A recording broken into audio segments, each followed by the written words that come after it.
On March 8, 1944, the American defensive line on Hill 700, located on Bougainville, was visibly faltering under the relentless pressure of continuous nocturnal assaults, launched by the tenacious Japanese 23rd Infantry.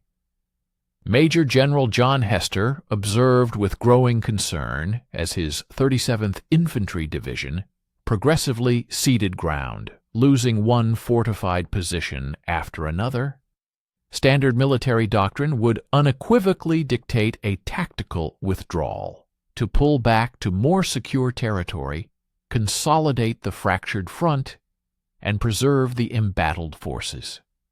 However, as the first rays of dawn pierced the sky over the Solomon Islands that fateful morning, Hester made an audacious decision that in any conventional war college curriculum would undoubtedly have resulted in a court-martial. Instead of commanding his utterly exhausted troops to retreat, he issued orders for them to hold their ground, to entrench themselves even deeper, and, critically, to permit the Japanese forces to advance closer still, drawing them into what he hoped would be a decisive engagement. Hester's subordinate officers reacted with profound disbelief as they witnessed the enemy forces systematically initiating a complete encirclement of their positions. The Japanese commanders, in turn, were exultant, convinced they had stumbled upon an unparalleled stroke of luck. They erroneously concluded that the American contingent was now hopelessly ensnared, thoroughly surrounded, and utterly devoid of any viable escape route. General Harukichi Hyakutake's formidable force of 1,700 men surged forward, pouring into what, to their eyes, appeared to be the quintessential killing ground. What the Japanese failed to grasp, however, was the grim reality that they had just unwittingly marched into the most meticulously conceived and strategically calculated trap ever devised in the entire history of the Pacific Theater of Operations. Stay with us and watch the end of the video. We will be grateful for your like and subscription. Write a comment about where you are from and what you think about the video topic. At precisely 2300 hours on March 9th, the first Japanese artillery shells began their devastating descent upon Hill 700. Within the confines of his command bunker, Major General John Hester intently studied the intermittent radio reports, their urgent messages crackling through the persistent static. The enemy's artillery barrage was executed with chilling, almost surgical precision, systematically traversing the American emplacements with the unwavering regularity of a metronome. Each concussive explosion sent deep tremors reverberating through the compacted coral and viscous mud, the very foundational elements that formed the resilient backbone of the 37th Infantry Division's formidable defensive line. The air grew thick with the acrid scent of cordite, a grim herald of the brutal close-quarters combat yet to come. Colonel George Reed pressed his field telephone firmly against his ear, his voice strained as he bellowed instructions above the deafening din, striving to coordinate the counter-response of his 2nd Battalion. The Japanese 23rd Infantry had, with cunning foresight, chosen their moment for the offensive with exquisite timing. A night utterly devoid of moonlight, a condition that effectively grounded American aerial support and reduced visual range to mere yards. Reed's men, deeply entrenched within their meticulously prepared foxholes and improvised bunkers, could distinctly perceive the enemy's stealthy advance through the dense jungle below. The auditory cues were unmistakable and chilling. The subtle metallic jingle of equipment, the hushed, whispered commands spoken in Japanese, and the soft, yet pervasive, rustling of vegetation as hundreds of enemy soldiers crept inexorably closer to the American strongholds. Captain Edward Johnson, demonstrating remarkable courage and dedication, crawled methodically from one bunker to another along the forward defensive perimeter. His mission was twofold: to meticulously verify ammunition levels and to offer words of encouragement and reassurance to his increasingly anxious men. The strategic calculations of their predicament were brutally stark and profoundly simple. The Japanese had committed a formidable contingent of 1,700 troops to this specific assault, while Johnson's company was tasked with defending a sector originally conceived to accommodate twice their current number of personnel. His soldiers were critically understaffed, spread perilously thin across positions that ideally should have received substantial reinforcements weeks prior. The inherent topographical benefits provided by the coral ridge of Hill 700, while offering natural defensive advantages, were rendered largely inconsequential without an adequate number of armed personnel to effectively maintain the integrity of the defensive front.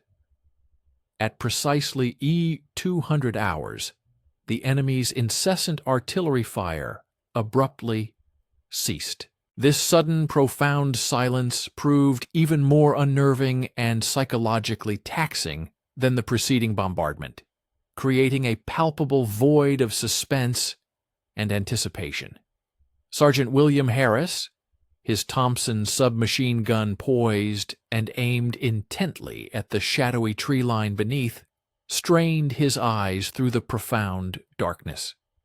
Years of arduous combat experience in the Pacific theater had endowed him with an acute and almost instinctive ability to discern the characteristic patterns and rhythms of Japanese offensives.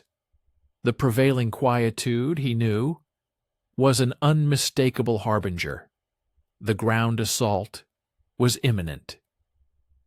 True to his grim intuition, the initial wave of attackers struck with ferocity at 02:15 hours. Japanese combatants materialized from the dense jungle growth with an almost spectral quality, their uniforms darkened and camouflaged by mire, and their countenances obscured with charcoal to blend into the night. They advanced in dispersed, compact units, expertly utilizing the natural topography to mask their progress, until they were within optimal range for grenade deployment against American emplacements. The characteristic sharp report of Arisaka rifles reverberated ominously across the undulating hillside, with their muzzle flashes briefly illuminating the encompassing darkness like a constellation of lethal, flickering fireflies. The air crackled with the deadly energy of a sudden, brutal engagement. From his central command post, Reed meticulously directed the defensive fusillade, relaying precise coordinates for the 75 mm artillery pieces strategically located behind the protective ridge. The American heavy guns responded with remarkable promptness, unleashing torrents of high explosive ordnance that soared with a shrill, terrifying shriek over the heads of the defending infantrymen. Each explosive impact briefly rendered the battlefield visible in stark, dramatic chiaroscuro, unequivocally exposing the immense scale and relentless nature of the Japanese offensive. The enemy was employing a wave-based assault strategy, with successive echelons of fresh troops advancing immediately upon the immobilization or annihilation of the preceding group. A relentless, grinding approach designed to overwhelm through sheer attrition. Captain Johnson found himself personally embroiled in the fierce struggle for Bunker 17, a heavily fortified stronghold that commanded the vital eastern access route to the hilltop. Japanese soldiers had cunningly maneuvered to within 50 yards of his fortified location, an alarming proximity that allowed him to distinctly discern their shouted orders and the sharp, metallic click of rifle bolts being operated. His troops discharged controlled volleys from their M1 Garand rifles, the unique ping sound of ejected empty clips punctuating the relentless cadence of the close-quarters firefight. During the brief, tense lulls between reloading, the anguished cries of the wounded, articulated in both English and Japanese, pierced the chaotic night, a stark reminder of the human cost. As the night progressed, the adversary's overarching tactical methodology became unequivocally apparent. Their objective was to systematically identify vulnerabilities, simultaneously assaying American determination and defenses across numerous points along the perimeter. Upon discovering any discontinuity in the defensive cordon, they would swiftly mass their combatants, exerting intense pressure to engineer a decisive breach. This particular strategy had demonstrated its efficacy repeatedly throughout their prior military campaigns across the Pacific theater. However, its successful execution fundamentally depended upon the sustained application of relentless pressure and the continuous deployment of fresh combat units to preserve offensive impetus, a tactic of attrition that demanded an unending supply of men and materiel. Sergeant Harris spearheaded a localized counter-assault targeting a Japanese squad that had managed to infiltrate the defensive perimeter in the vicinity of Bunker 12. Navigating the profound darkness with seasoned stealth, his specialized team employed both hand grenades and automatic firearms to dislodge the enemy from positions they had only recently seized.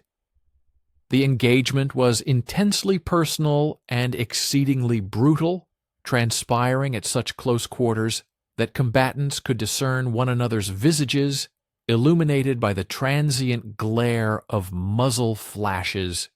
Harris watched two of his soldiers succumb to Japanese bayonet thrusts before his Thompson submachine gun decisively neutralized the assailants, a testament to the savagery of the close-quarters fighting. By 0400 hours, the cyclical rhythm of the intense engagement had become firmly entrenched. The Japanese forces would consolidate their numbers for a concerted offensive, then surge towards American positions, demonstrating extraordinary valor and unyielding resolve. The defenders would respond with a coordinated fusillade of rifle fire, augmented by robust artillery support, inflicting substantial losses upon the enemy, yet incrementally yielding territorial advantage. Wounded American personnel were systematically transported to medical aid stations situated behind the protective ridge, while the corpses of Japanese soldiers steadily accumulated amidst the coral and mud in the desolate expanse of no man's land. A gruesome testament to the relentless, bloody exchange. Colonel Reed became acutely aware that his battalion's tenacious struggle was as much a battle against the clock as it was for physical territory. Every hour they successfully maintained their defensive posture served to impede the enemy's progression towards the crucial airfields, thereby securing invaluable time for the arrival of reinforcements and critical logistical resupply. While the Japanese 23rd Infantry was undeniably an elite fighting formation, they were operating at the extreme terminus of an extended and precarious logistical chain. Consequently, each projectile discharged and every grenade hurled by the enemy incrementally propelled them nearer to the point of complete operational exhaustion, a slow but sure drain on their finite resources. the American forces found themselves drawing ever closer to a state of complete physical and mental exhaustion.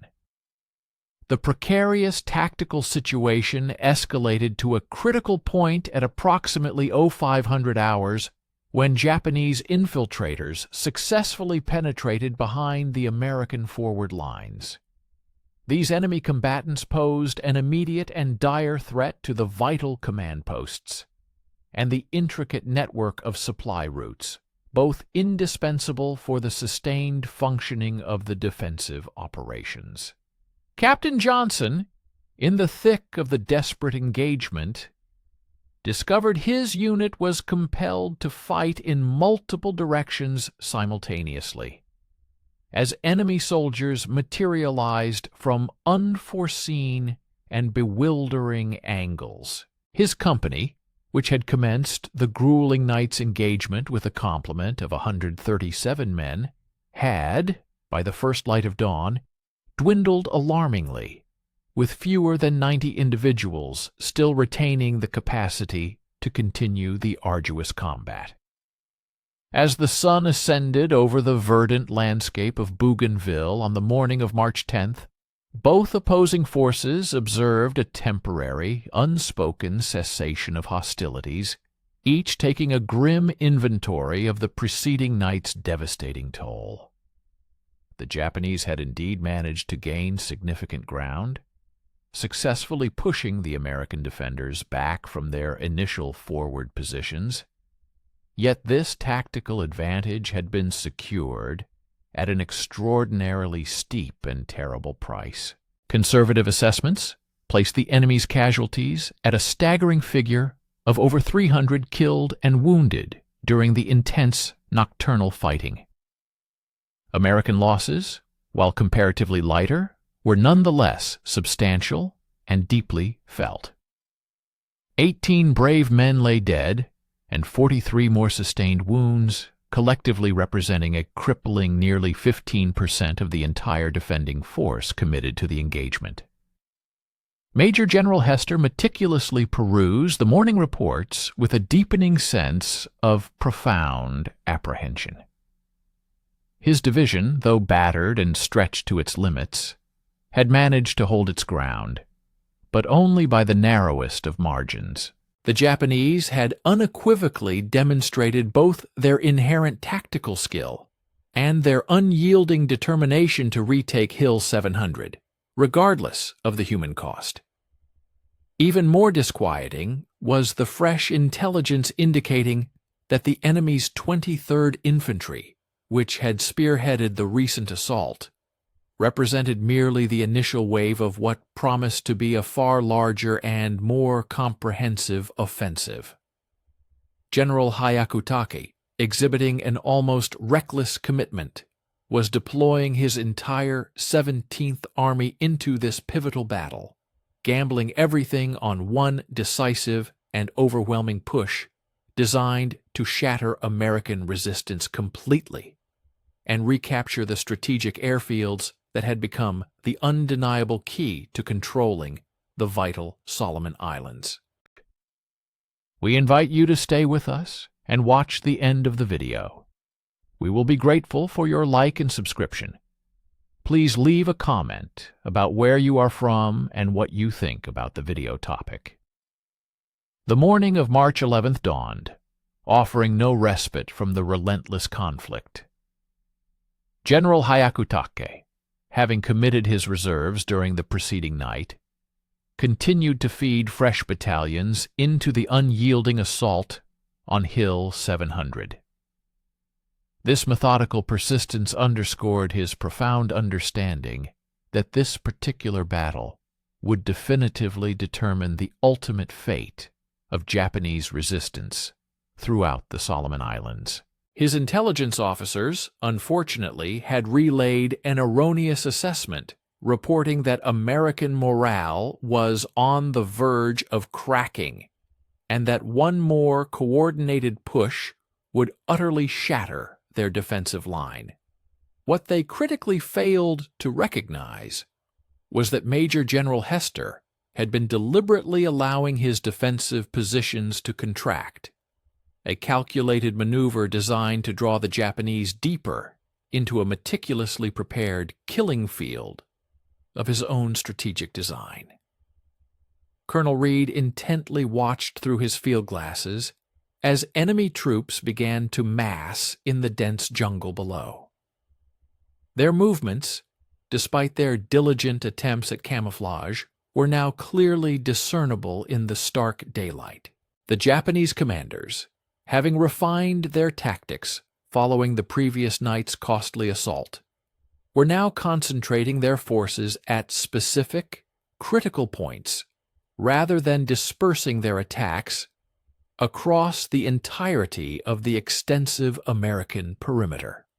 Reed, with a growing sense of alarm, counted at least 400 soldiers preparing for the next formidable wave, a number far exceeding what his already depleted battalion could reasonably be expected to halt.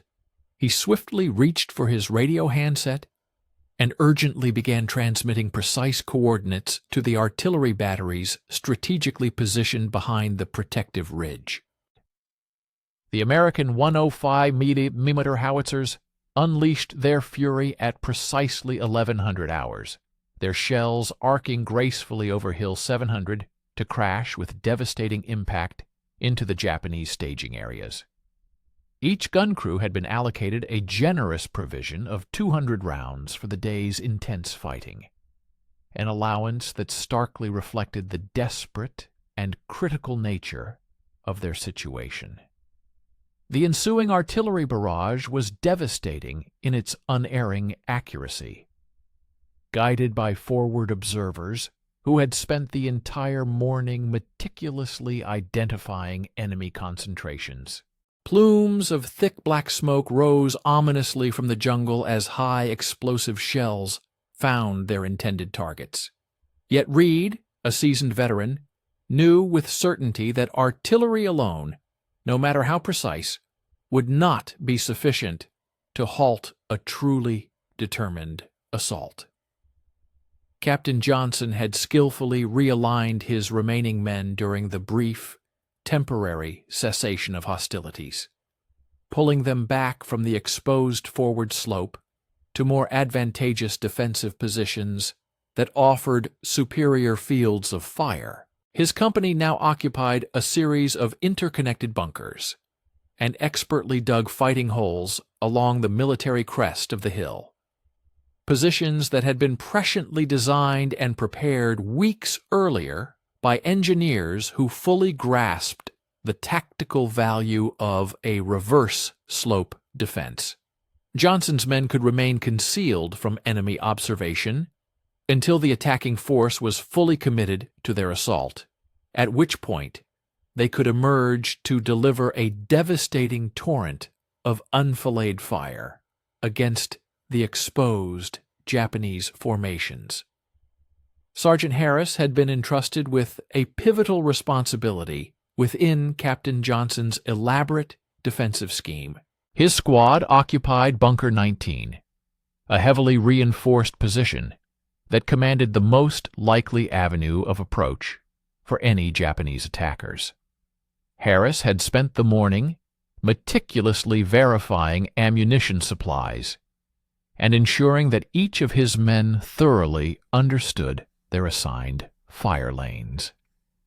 Each soldier carried 8 clips for his trusty Garand rifle, in addition to supplementary ammunition for the squad's powerful Browning automatic rifle and the 2 formidable Thompson submachine guns. Harris estimated that his 9 men could sustain approximately 20 minutes of intensive, continuous combat before necessitating a critical resupply. The enemy assault commenced at 1330 hours with a concentrated and relentless mortar barrage that methodically walked across the American positions with deadly accuracy.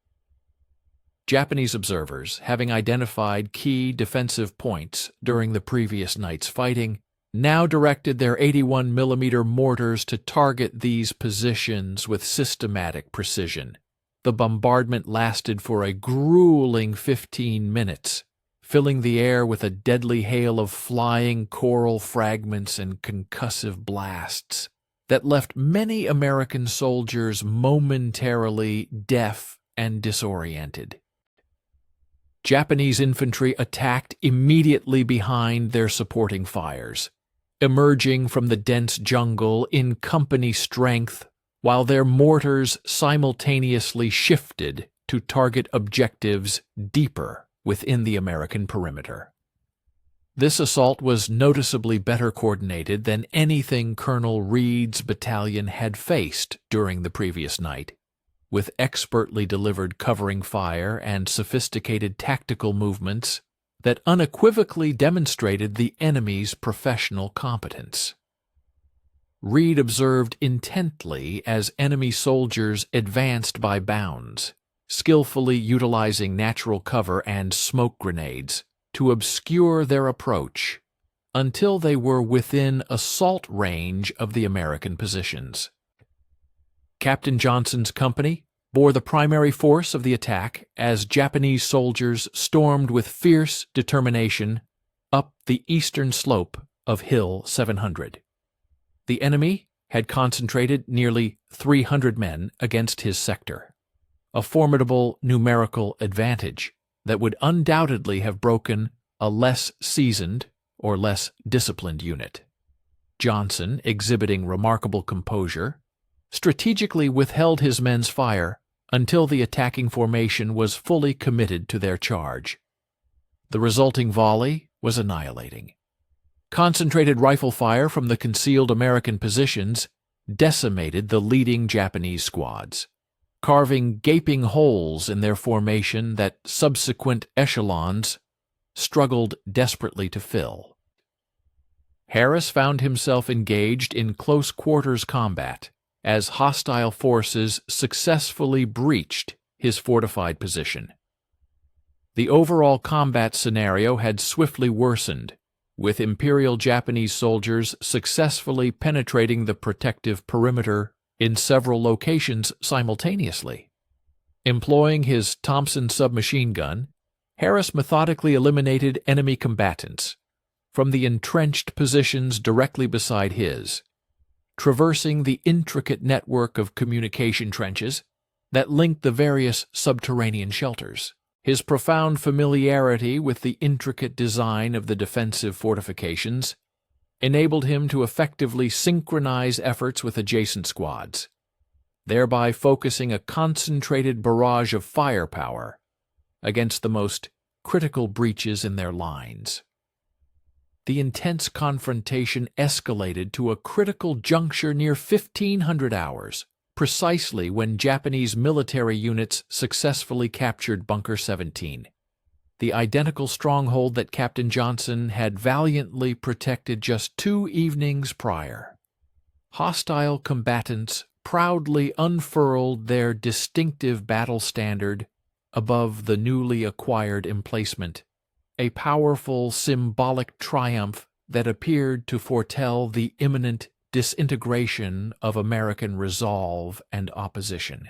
Nevertheless, Johnson, demonstrating astute foresight, had preemptively prepared for such an eventuality, strategically deploying his reserve squad to unleash devastating flanking fire upon any enemy personnel who dared to occupy the bunker.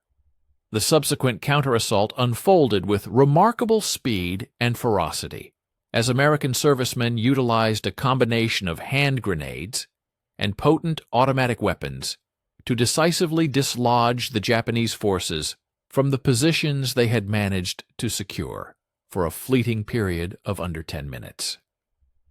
Colonel Reed meticulously orchestrated the artillery reinforcement for the retaliatory strike, directing a formidable barrage from his 75 mm cannons onto Japanese soldiers, endeavoring to bolster their recently seized emplacements.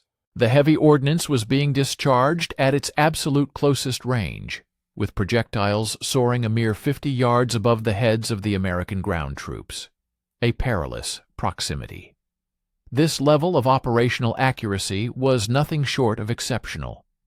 necessitating instantaneous coordination and an unshakable bond of confidence between the forward observation teams and the artillery gun crews.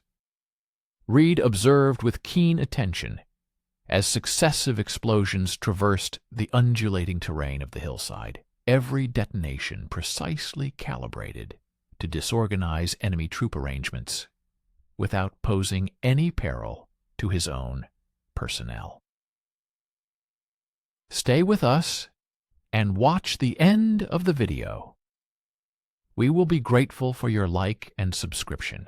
Write a comment about where you are from and what you think about the video topic. By approximately 1600 hours, the aggressive Japanese offensive had demonstrably reached its absolute peak, its zenith of intensity and effort. Adversary losses were accumulating at a rate that far outstripped the capacity of their commanding officers to replenish their ranks, and the remaining combatants exhibited clear indicators of profound fatigue and diminishing morale. Harris meticulously tallied more than 60 deceased Japanese soldiers within a mere 100-yard radius of his fortified post, a stark testament to the lethal efficacy of the meticulously executed defensive fire strategy. While the number of American casualties was comparatively lower, it remained undeniably substantial. Captain Johnson's company, for instance, had been reduced to an operational strength of fewer than 70 active personnel. Concurrently, Colonel Reed's entire battalion had endured losses exceeding 40% of its initial strength since the commencement of hostilities. The strategic realities of the engagement were progressively clarifying for both contending armies. The Japanese command had deployed their elite forces in a concerted effort to seize Hill 700.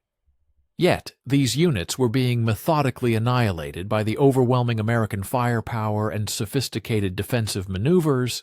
General Hyakuta's audacious strategic wager was demonstrably faltering, not due to any deficiency in valor or combat proficiency among his soldiers, but rather because he had severely misjudged both the formidable resilience of the American fortifications and the unwavering determination of their occupants. Every unsuccessful offensive maneuver progressively eroded the strength of his expeditionary force, concurrently bolstering American certainty in their capacity to steadfastly maintain their territorial integrity. Major General Hester meticulously reviewed the intelligence briefings compiled throughout the afternoon, a distinct sense of contentment steadily mounting within him. His meticulously conceived tactical approach, centered on the deliberate exchange of geographical territory for the precious commodity of time, was unfolding with precise adherence to his original design. The Japanese forces were demonstrably expending their strength and resources against well-fortified emplacements, incurring unsustainable losses in manpower, while simultaneously failing to secure any objective of genuine strategic importance. The formidable enemy 17th Army was undergoing a systematic process of attrition, being incrementally decimated, assault by relentless assault by an American contingent that only a few days prior had seemed perilously close to utter disintegration. The breaking light of March 13th heralded the commencement of General Hyakuta's ultimate high-stakes strategic maneuver. Intercepted intelligence dispatches arriving at his command post revealed that American military reinforcements were being readied for immediate deployment to Bougainville, a critical development that signified the swift closure of his crucial window of tactical advantage. General Hyakutake had already dedicated almost the entirety of his 17th Army to this ambitious offensive operation, retaining only a bare minimum of reserve forces for what he envisioned as a conclusive and decisive thrust. His cadre of staff officers had meticulously projected that a single additional, well-coordinated assault would utterly shatter American opposition. However, their strategic computations critically overlooked the elaborate and carefully laid snare that Major General Hester had been assiduously fabricating over the preceding 4-day period. Within the confines of his command bunker, Major General Hester stood, meticulously examining the detailed casualty assessments and records of ammunition consumption, his composure unwavering. A trait that had consistently garnered the profound esteem of his subordinate officers. The illustrious 37th Infantry Division had sustained 263 personnel killed and wounded throughout the fierce engagements, a toll that constituted almost 20% of its total operational combat strength. Conversely, the statistics pertaining to Japanese losses painted a starkly contrasting and far more severe picture. Prudent estimations indicated that enemy fatalities surpassed 800, with an equivalent number, if not more, sustaining injuries. Such a disproportionate casualty ratio was demonstrably untenable for any military force engaged in an offensive posture, irrespective of their inherent tactical prowess or the individual bravery displayed by their soldiers. Colonel Reed had dedicated the overnight hours to strategically redeploying his residual military units, consolidating his significantly diminished companies into interconnected, mutually supportive emplacements, meticulously designed to optimize their collective defensive firepower.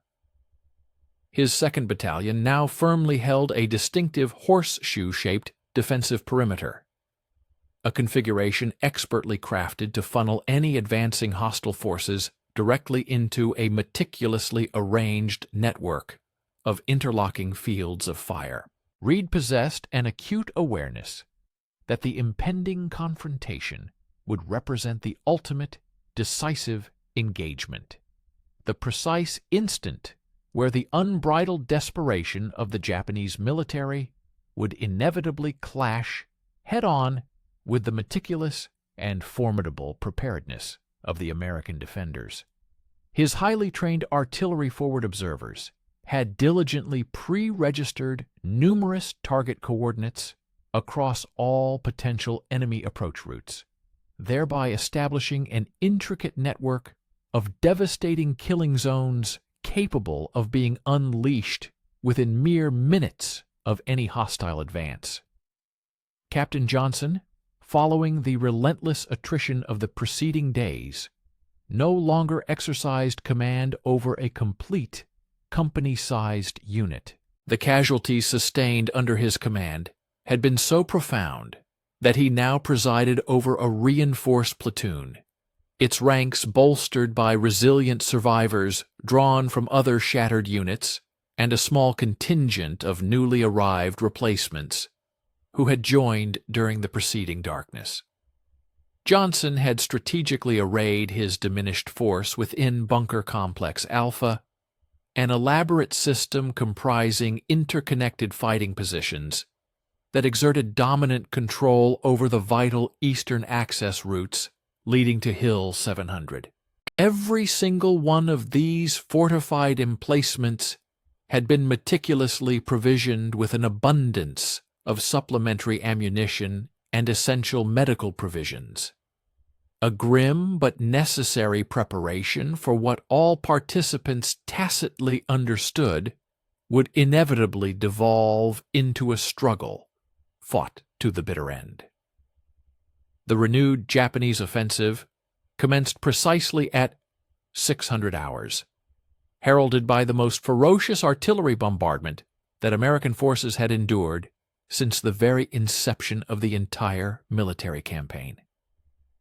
Adversary mortar batteries and field artillery pieces meticulously focused their destructive firepower upon all identified defensive strongholds, endeavoring to completely neutralize American opposition before the initiation of their ground infantry assault. The sheer intensity of the sustained bombardment was such that Colonel Reed experienced a temporary but critical loss of communication with two of his companies, compelling him to manage and coordinate the intricate defensive efforts through the use of dispatched runners and urgent visual signals. The atmosphere became thick with a lethal rain of coral fragments and jagged steel splinters as Japanese shells relentlessly and systematically pounded every discernible American-held position. Sergeant Harris hunkered down within the confines of Bunker 19, his senses attuned to the cacophony of enemy shells detonating in the immediate vicinity, while repeatedly inspecting his Thompson submachine gun. His combat unit had dwindled to a mere half-dozen combat-ready personnel, yet they occupied what was arguably the pivotal strong point in the entire defensive line. From his vantage, Harris discerned the ominous formation of no fewer than 2 companies of Japanese infantry amassing within the dense undergrowth below, their movements partially obscured by the pall of smoke from the relentless artillery bombardment. He recognized this concentration represented a numerical superiority far exceeding what his severely diminished squad could realistically hope to repel through defensive fire alone. The enemy infantry assault launched precisely at AO 630 hours, in the immediate aftermath of the cessation of their supporting artillery. Japanese soldiers surged forward in successive echelons, exploiting every conceivable shred of concealment as they worked their way up the treacherous slopes of Hill 700. Their forces demonstrated an unparalleled degree of tactical sophistication, surpassing anything American forces had witnessed in prior engagements, employing smoke grenades, coordinated covering fire, and bound and overwatch movements that underscored their highly trained proficiency.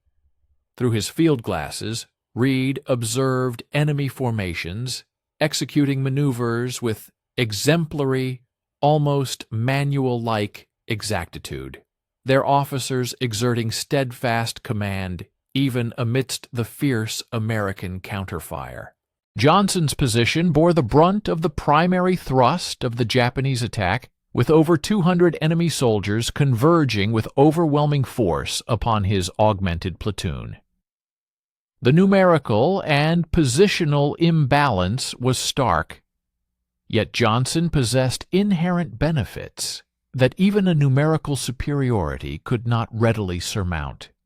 His men were ensconced within fortified emplacements, fortified further by the benefit of precisely calibrated artillery coordinates, while the assaulting Japanese were compelled to traverse exposed terrain, fully exposed to unhindered scrutiny. Johnson deliberately withheld his order to unleash their fusillade until the enemy formation was irrevocably engaged, a strategic decision calculated to optimize the lethal potential of their finite ordnance supply.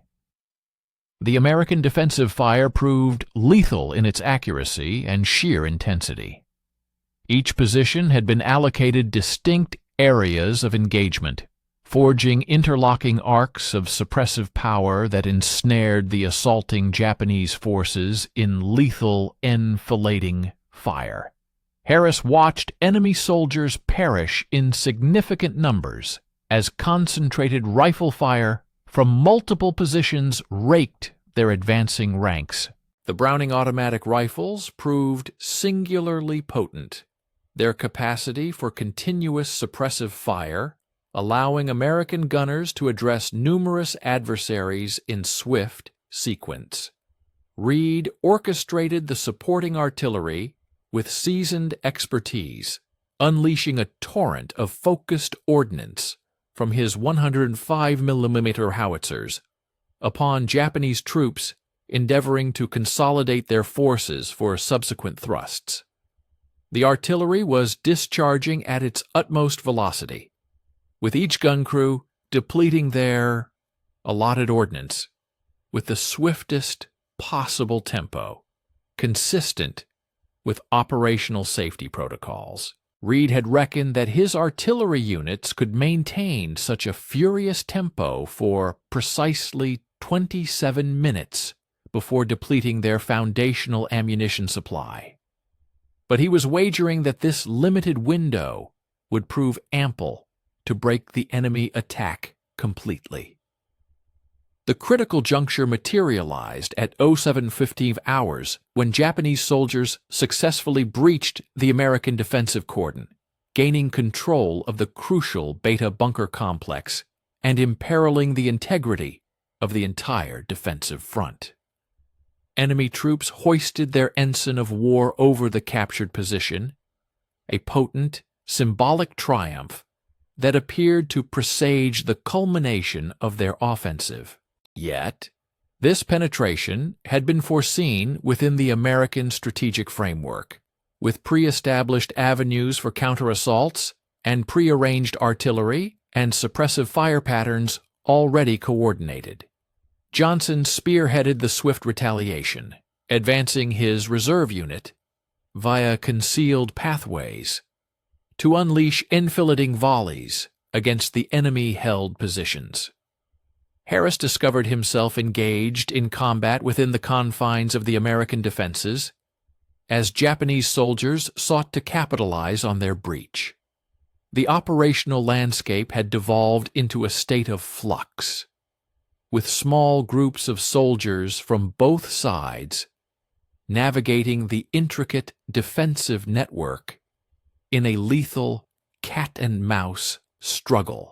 Harris leveraged his profound familiarity with the bunker's configuration to lay in wait for the advancing adversary, utilizing fragmentation grenades and rapid-fire weaponry in confined, hand-to-hand engagements that were resolved by mere fleeting moments instead of overarching strategic superiority.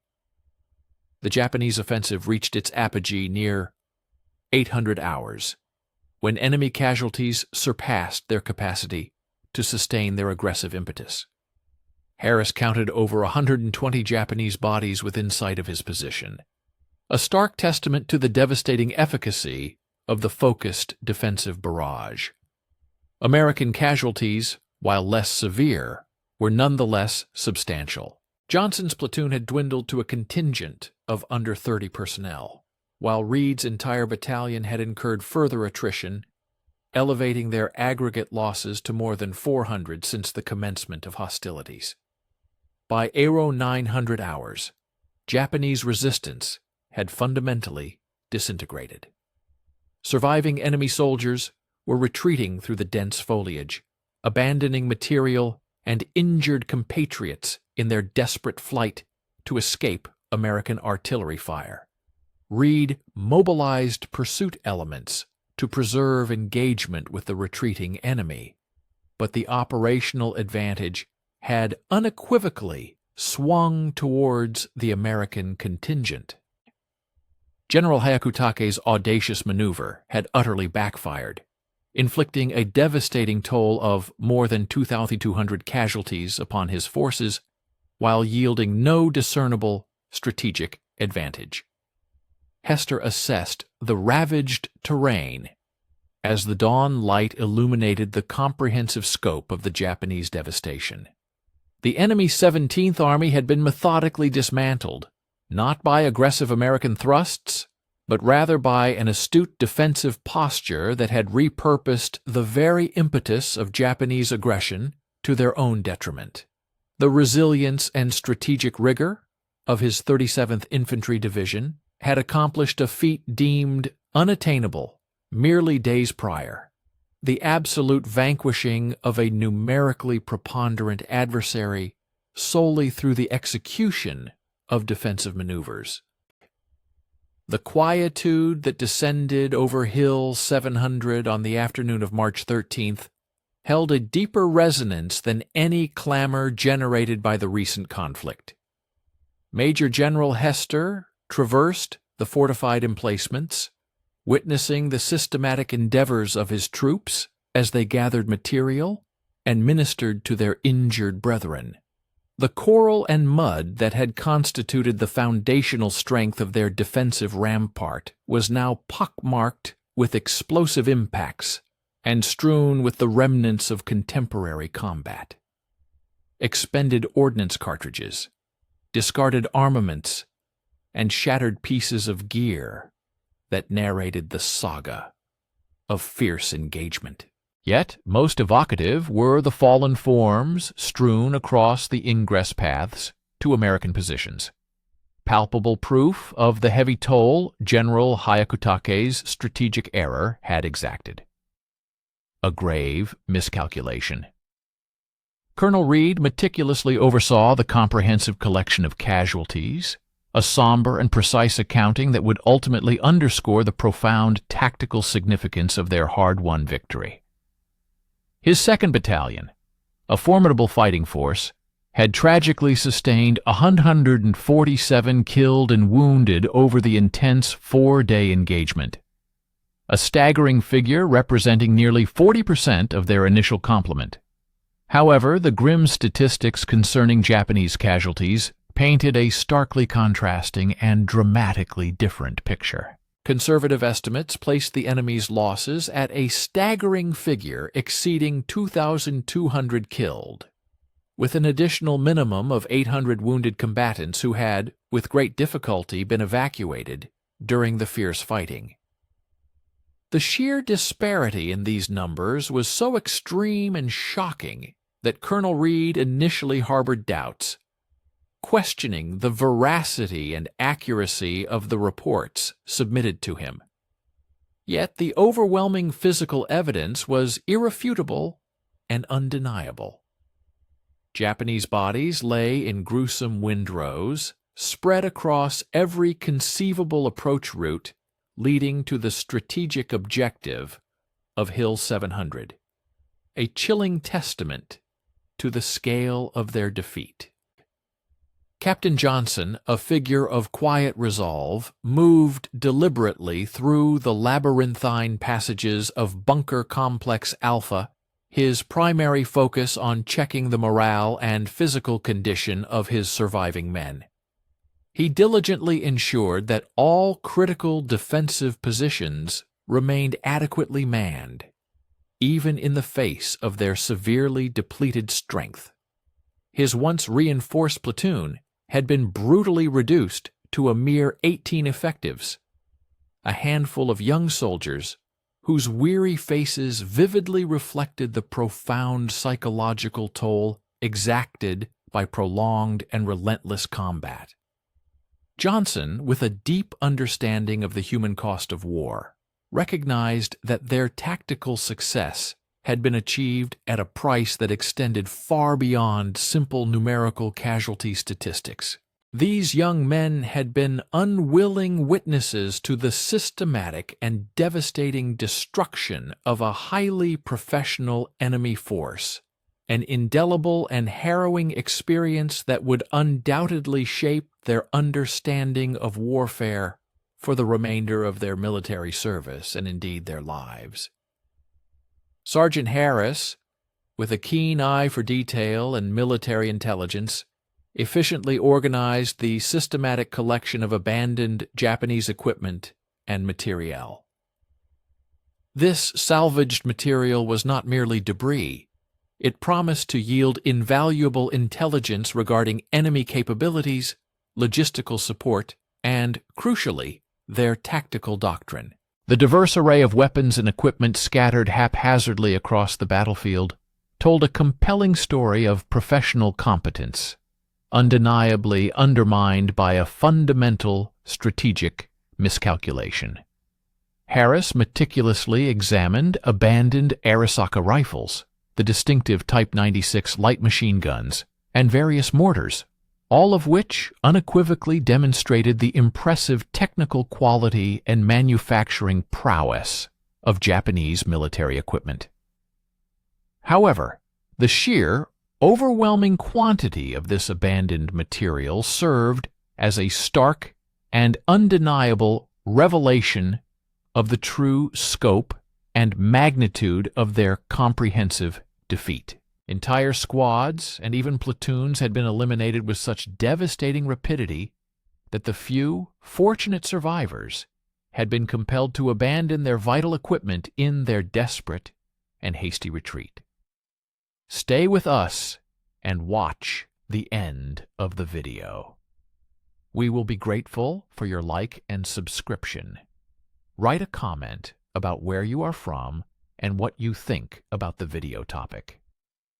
The comprehensive intelligence picture that gradually emerged from the painstaking interrogations of prisoners and the meticulous analysis of captured documents laid bare the full, audacious extent of General Hyakutake's high-stakes gamble. The Japanese 17th Army had committed nearly its entire operational strength to this ill-fated offensive, prudently holding back only a minimal number of reserves for essential rear area security. Enemy commanders, blinded by their own assumptions, had erroneously calculated that American morale was inherently fragile, believing that a single, well-coordinated assault would invariably trigger a general retreat, thereby exposing the crucial Piva airfields to swift recapture. Instead, to their profound dismay, they had encountered an American force that had been deliberately and cunningly contracting its perimeter, skillfully drawing the advancing Japanese troops into meticulously prepared killing zones where overwhelming and superior firepower could be devastatingly concentrated against their exposed enemy formations. Hester, a keen observer of military strategy, studied the detailed tactical reports with a growing and profound appreciation for the far-reaching strategic implications of their decisive victory. The near-total destruction of the Japanese 17th Army represented far more than merely a localized tactical success. It effectively eliminated organized enemy resistance throughout the entire expanse of the Northern Solomons.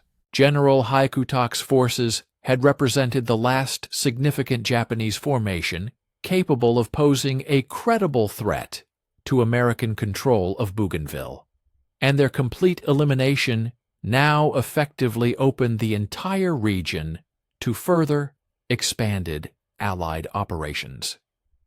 The strategically vital airfields at Piva were now unequivocally secure, providing an indispensable base for sustained air operations against remaining Japanese positions throughout the vast reaches of the Western Pacific Theater. Colonel Reed, ever the pragmatist, meticulously coordinated the strategic expansion of American positions, aggressively pushing reconnaissance patrols forward to maintain continuous contact with the rapidly retreating Japanese forces. The tactical situation had undergone a complete and decisive reversal, with American forces now firmly holding the initiative, dictating the pace and direction of engagements. Japanese survivors, disoriented and depleted, were now conducting a desperate fighting withdrawal through the very terrain they had so confidently hoped to control. Reed's forward patrols reported the discovery of numerous abandoned enemy positions throughout the dense jungle, elaborate fortifications that had been painstakingly constructed to support a prolonged offensive, but were now being evacuated with as much haste as Japanese logistics would possibly permit, a clear sign of their shattered plans. The medical situation on both sides provided perhaps the starkest and most poignant evidence of the battle's definitive outcome. American aid stations, despite the intensity of the fighting, treated a manageable 263 casualties during the four-day engagement. While a significant number in absolute terms, These figures were well within the robust capacity of the divisional medical assets, demonstrating effective planning and resourcing. Japanese medical facilities, by stark and tragic contrast, had been utterly overwhelmed by the catastrophic scale of their losses.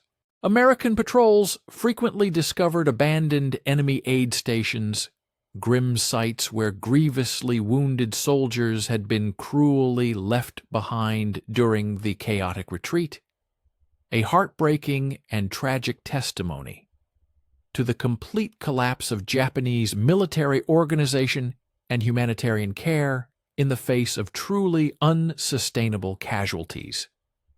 Captain Johnson actively participated in the crucial tactical assessment that would undeniably inform and shape future American operations throughout the expansive Pacific theater. The battle for Hill 700 had unequivocally demonstrated the profound effectiveness of defensive operations when meticulously supported by superior artillery bombardment and meticulously conducted from well-prepared fortified positions. American forces had successfully absorbed the initial shock and ferocity of the enemy assault, then systematically proceeded to destroy attacking formations through the judicious application of concentrated firepower and unwavering tactical patience. The overarching lesson gleaned from this engagement was crystal clear. Japanese tactical doctrine, however professionally and bravely executed by their soldiers, simply could not overcome the overwhelming material and technological advantages that American forces enjoyed when these advantages were properly and intelligently employed. Sergeant Harris received a well-deserved promotion to Staff Sergeant, a fitting recognition for his exemplary leadership during the critical and harrowing moments when Japanese penetration had gravely threatened to collapse the entire defensive line. His courageous and decisive actions during the final desperate assault had been absolutely instrumental in containing enemy breakthrough attempts, thereby affording American counterattack forces the precious time required to organize and respond effectively. Harris accepted the promotion with the quiet dignity and understated humility characteristic of a truly professional soldier, understanding implicitly that his personal recognition represented not just his individual heroism, but the collective sacrifice and unwavering dedication of his squad and, indeed, the broader tactical success of their entire unit. The strategic aftermath of this pivotal battle extended far beyond the immediate confines of Bougainville itself, rippling outwards across the vast Pacific. Japanese forces throughout the entire theater now confronted an American military that had decisively demonstrated its formidable ability to absorb even the most ferocious enemy attacks and respond with devastating and overwhelming effectiveness. The comprehensive destruction of the Japanese 17th Army sent an unmistakable and chilling message to Japanese commanders. American defensive capabilities had evolved far beyond their initial expectations and previous intelligence assessments. Consequently, future operations would unequivocally necessitate fundamentally different and radically revised approaches if they were to harbor any realistic prospect of achieving success against such a resilient and capable adversary.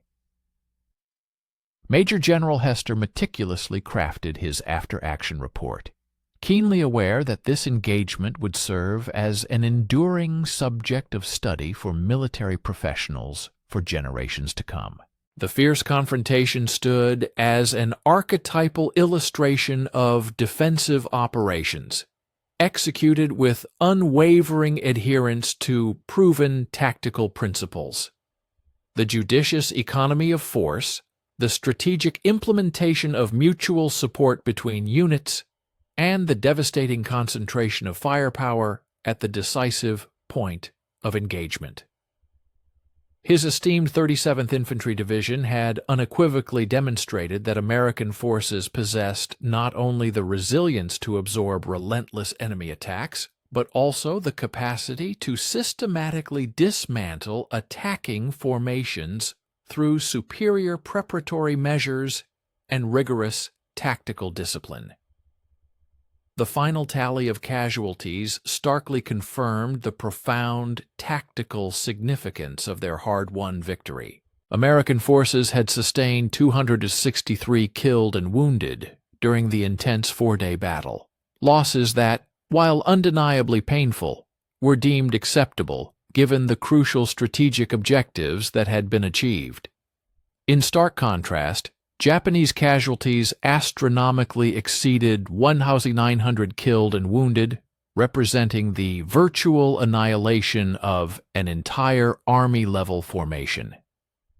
This astronomically disproportionate ratio of exchange profoundly recalibrated the strategic balance across the Northern Solomons, cementing American control over territory that would subsequently serve as an indispensable springboard for future offensive operations against the Japanese home islands.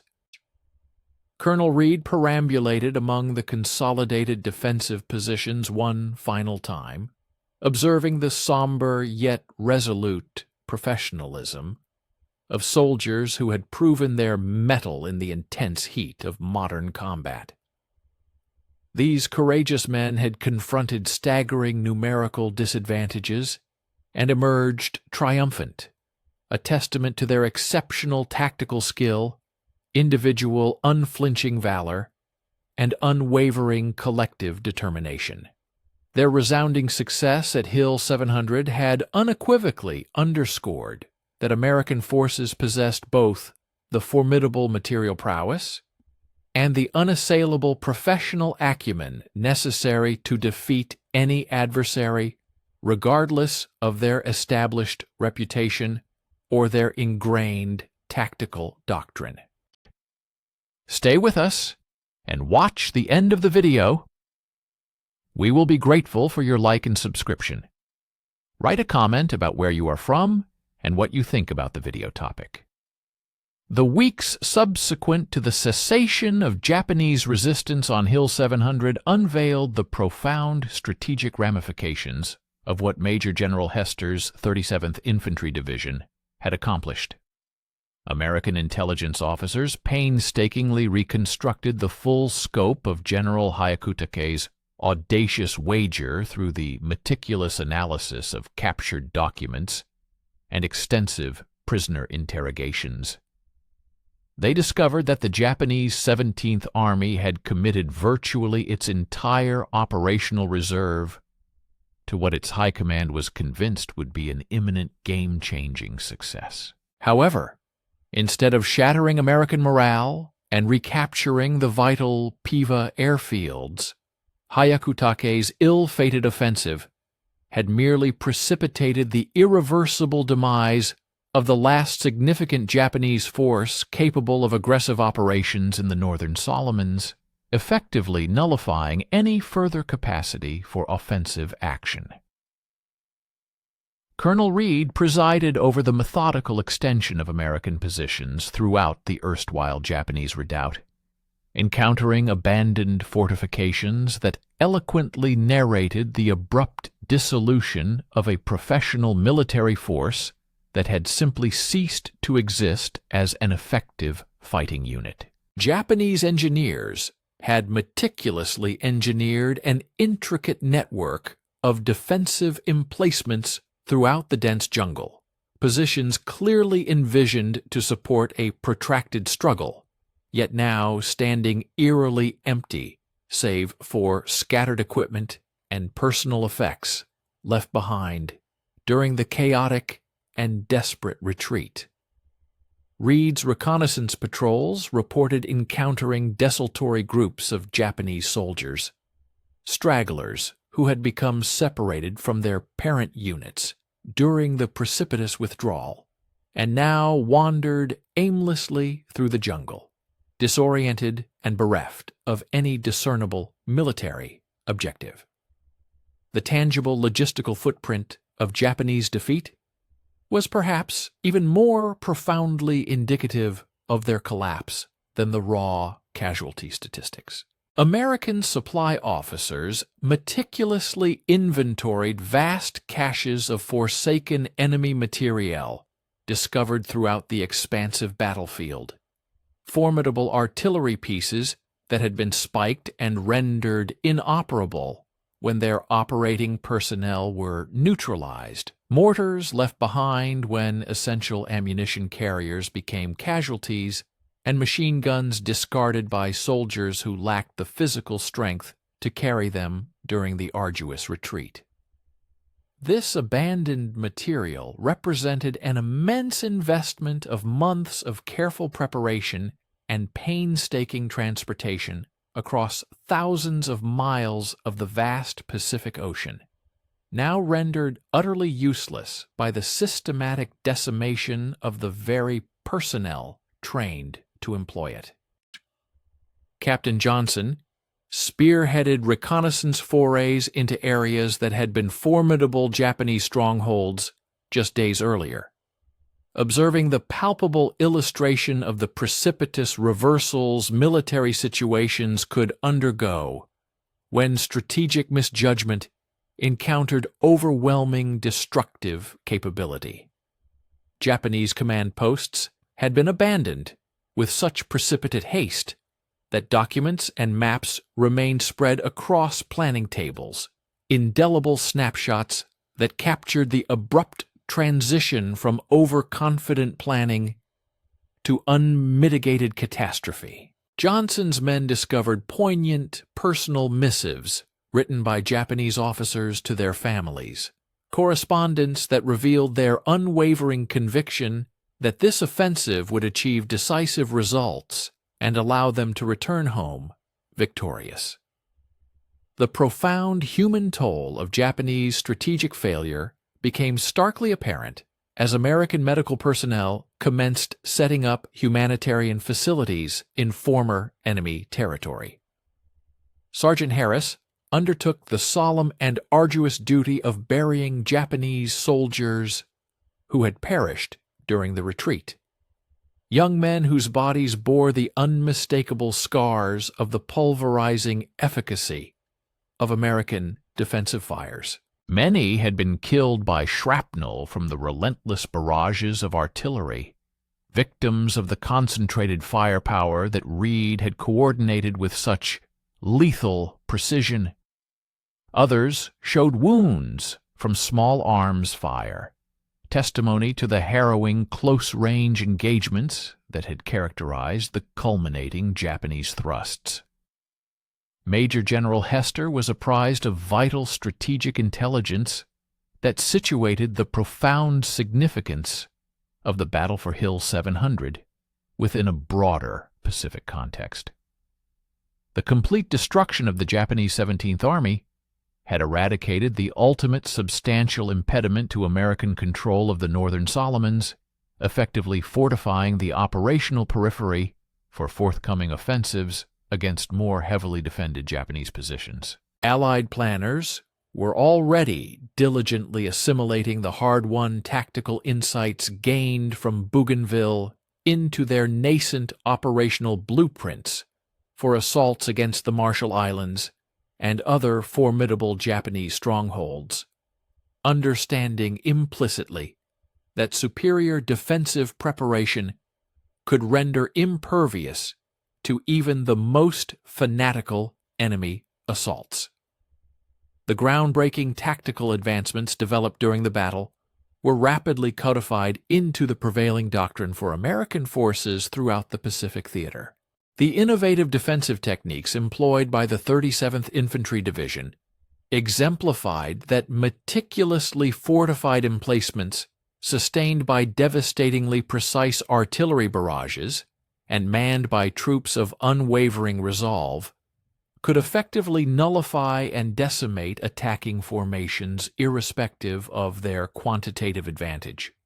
Military academic curricula promptly began studying the engagement as an archetypal case study of defensive operations, particularly emphasizing the ingenious utilization of terrain features, such as reverse slope positions, and the strategic deployment of mutually supporting arcs of fire to maximize defensive effectiveness. Major Reed meticulously collaborated with intelligence officers to precisely document the tactical elements that had undeniably paved the way for American triumph, recognizing full well that these invaluable insights would profoundly shape future defensive engagements throughout the protracted conflict. Among the pivotal factors contributing to their resounding victory were the devastating concentration of artillery barrages, the seamless coordination between infantry units and their various supporting arms, and the unwavering psychological fortitude demanded to permit hostile forces to advance into pre-established, well-fortified positions. Reed keenly apprehended that their achievement was nothing short of extraordinary. The utter and complete tactical obliteration of a highly trained, professional enemy contingent solely through the strategic employment of defensive action. Captain Johnson subsequently received new directives, assigning him to a crucial staff position where his invaluable combat experience would be instrumental in the rigorous training of replacement officers, earmarked for forthcoming operations across the vast Pacific theater. His exemplary performance during the recent intense engagement had unequivocally underscored the paramount importance of astute, small unit leadership in the crucible of modern warfare, particularly highlighting the indispensable capacity for making swift, yet judicious, tactical decisions amidst the most extreme pressures. Johnson understood that his elevation in rank represented not merely a personal commendation for his bravery and skill, but rather an institutional acknowledgment that the cadre of officers who had valiantly survived the arduous battle for Hill 700 possessed a unique depth of knowledge and practical wisdom that could invariably preserve countless American lives in the arduous battles yet to unfold. We implore you to stay with us and watch the conclusion of this video. Your like and subscription would be greatly appreciated. Please also consider leaving a comment below, sharing where you are watching from, and your thoughts on the topic discussed in this video. The profound strategic ramifications of this decisive Japanese defeat resonated far beyond the immediate, localized tactical predicament on Bougainville. Enemy commanders dispersed throughout the expansive Pacific region were now compelled to confront the stark and unyielding reality that American defensive capabilities had evolved to such a sophisticated degree that traditional Japanese offensive doctrines were not only proving utterly ineffective, but were, in fact, actively yielding counterproductive outcomes. The systematic and devastating annihilation of the 17th Army served as an irrefutable demonstration that American forces possessed not only the resilience to absorb relentless enemy assaults, but also the formidable capacity to leverage those very attacks to utterly eliminate entire enemy formations through the judicious application of superior firepower and meticulous tactical foresight. Colonel Harris actively participated in the meticulous establishment of a robust, permanent American infrastructure across the entire former Japanese operational zone, overseeing the construction of vital supply depots and sophisticated communication facilities that would invariably underpin and facilitate all future Allied operations. The ensuing transformation of the landscape was truly remarkable to behold.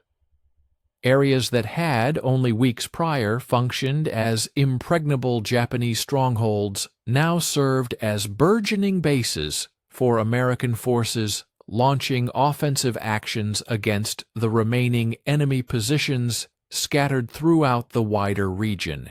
Harris sagely observed that the intricate dance of modern warfare was, at its very core, ultimately a contest of logistics and scrupulous preparation, factors that American forces had demonstrably mastered, while their adversaries had, perhaps misguidedly, placed an overriding emphasis on individual valor and audacious tactical innovation. The conclusive strategic assessment unequivocally confirmed that the battle for Hill 700 had yielded results far exceeding its immediate, localized tactical objectives. The thorough destruction of Japanese offensive capacity within the northern Solomons had irrevocably secured American dominion over critical territory, which would henceforth serve as an indispensable launching point for future operations directly targeting the Japanese home islands themselves. General Hyakutake's profound strategic miscalculation had not only failed spectacularly to achieve its intended objectives, but it had, in an ironic twist of fate, inadvertently accelerated the timeline for an ultimate Allied victory in the Pacific by effectively eradicating the last significant Japanese force capable of mounting any meaningful resistance within the region. Major Hester diligently prepared the division's comprehensive final report on the engagement, acutely aware that military historians would undoubtedly pore over and dissect this pivotal battle for many decades to come, studying it as a quintessential example of how superior preparation and unwavering tactical discipline could effectively surmount a numerical disadvantage. The esteemed 37th Infantry Division had conclusively demonstrated that American forces possessed not only overwhelming material superiority, but also a professional competence equal to that of any formidable enemy they might conceivably encounter on the battlefield.